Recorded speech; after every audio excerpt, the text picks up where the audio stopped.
Mario Kart World is $80? I'm so fucking angry! No, I'm not. I just did a video about retro game prices and how terrible they are. And yet I'm going to defend this game being $80. That's insane! You're fucking consumer! Nintendo's dick's in your mouth! Yeah, I know. Is $80 an egregious price for Mario Kart World? No, not at all. In fact, let's play a little game here. Mario Kart Wii released in 2008 for $60. Guess how much that's worth today? $90. Okay, let me do you one better. Mario Kart 64 was released in 1996. Gee, I wonder how much that's gonna be worth today. Holy fuck, it is worth twice the amount that it initially released for. $60 is an old price, and I know people are set in stone and I don't blame you. It's not easy to say, hey, you've paid this price for a long time, now you're gonna pay more. It's something that we've just, need to get used to. And maybe it is the fact that, you see a report about Netflix raising its subscription.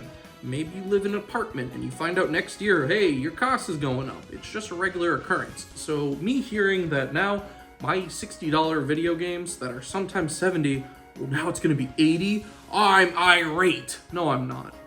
Why am I not irate? Because it's 100% worth $80. See, when I'm talking about like Pokemon Heart Gold going for over $100, sorry Pokemon fans, that game's not worth over $100. It's a great Pokemon game, but like, look at the hardware, look at the graphics. Like, yes, it was great for the time that it came out. It also released for a substantially less price. Now look at this shit.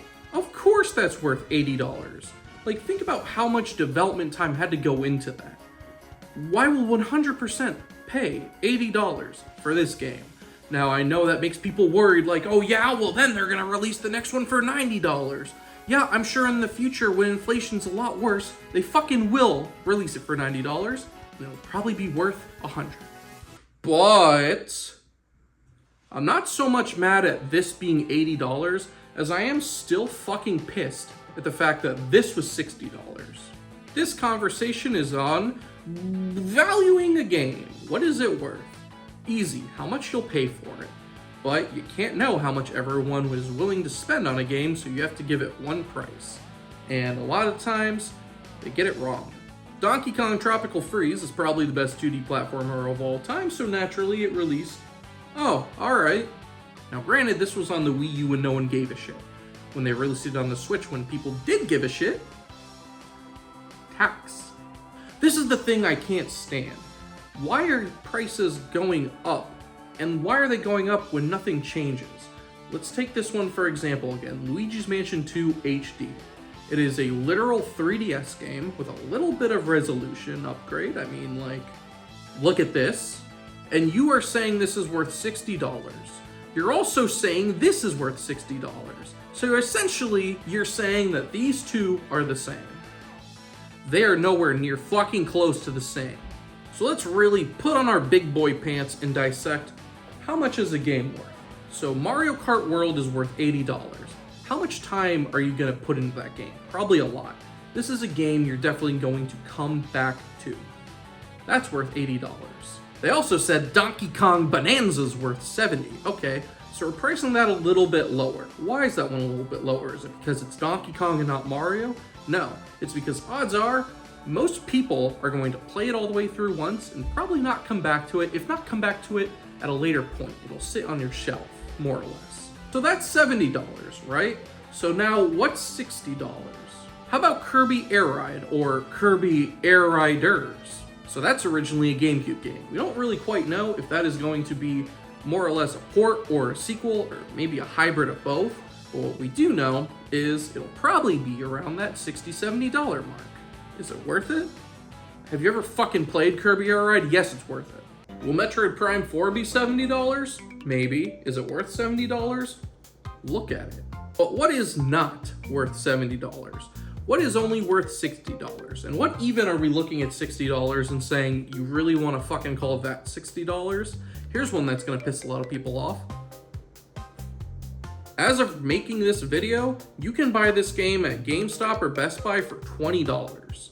So when it initially came out, is it worth $60? It's a Super Nintendo game. It didn't really change anything. It just kind of, remade it, upscaled, looks pretty, but it's still the same as a SNES game.